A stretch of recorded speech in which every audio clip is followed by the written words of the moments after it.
2024ஆம் ஆண்டு Paris Olympic கிராம கட்டுமான பணிகளில் சட்டவிரோதமாக பணியாற்றிய வெளிநாட்டு தொழிலாளர்கள் தொடர்பான வழக்கில் பாபினி நீதிமன்றம் அதிரடி தீர்ப்பை வழங்கியுள்ளது.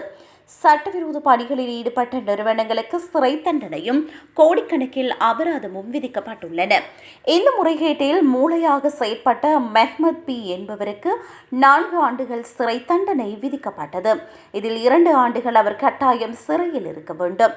மேலும் அவரது நிறுவனத்திற்கு 3 லட்சம் யூரோ அபராதமும் அரசு ஒப்பந்தங்களில் பங்கேற்க தடையும் விதிக்கப்பட்டுள்ளது.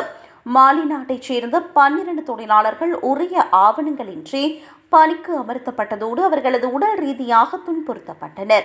குறிப்பாக ஒரு தொழிலாளி சுத்தியலால் தாக்கப்பட்ட சம்பவமே இந்த விவகாரம் வெளிச்சத்திற்கு வர காரணமாக அமைந்தது. இந்த கட்டுமான நிறுவனங்கள் சுமார் 8.2 மில்லியன் யூரோ சமூக பாதுகாப்பு வரி செலுத்தாமல் ஏமாற்றியதாக ஆய்வில் தெரிய வந்துள்ளது. போலி அடையாள அட்டைகளை பயன்படுத்தி தொழிலாளர்களை பணிக்கமர்த்தியதோடு வங்கிக் கணக்குகள் மூலம் பலருக்கு பணப்பரிமாற்றம் செய்தும் அதை முறையாக பதிவு செய்யவில்லை.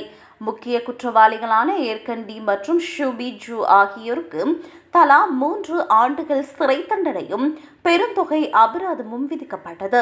மேலும் துணை ஒப்பந்த பணிகளில் போதிய கவனம் செலுத்தாத காரணத்திற்காக ஜிசிசி கட்டுமான நிறுவனத்திற்கு 5.4 லட்சம் யூரோ அபராதம் பாதிக்கப்பட்ட 12 தொழிலாளர்களுக்கும் தலா 12,000 முதல் 16,000 யூரோ வரை இழப்பீடு வழங்க நீதிமன்றம் உத்தரவிட்டது. தற்போது இந்த தொழிலாளர்கள் அனைவரும் சட்டப்பூர்வமாக பணியாற்றுவதற்கான அனுமதியை பெற்றுள்ளனர்.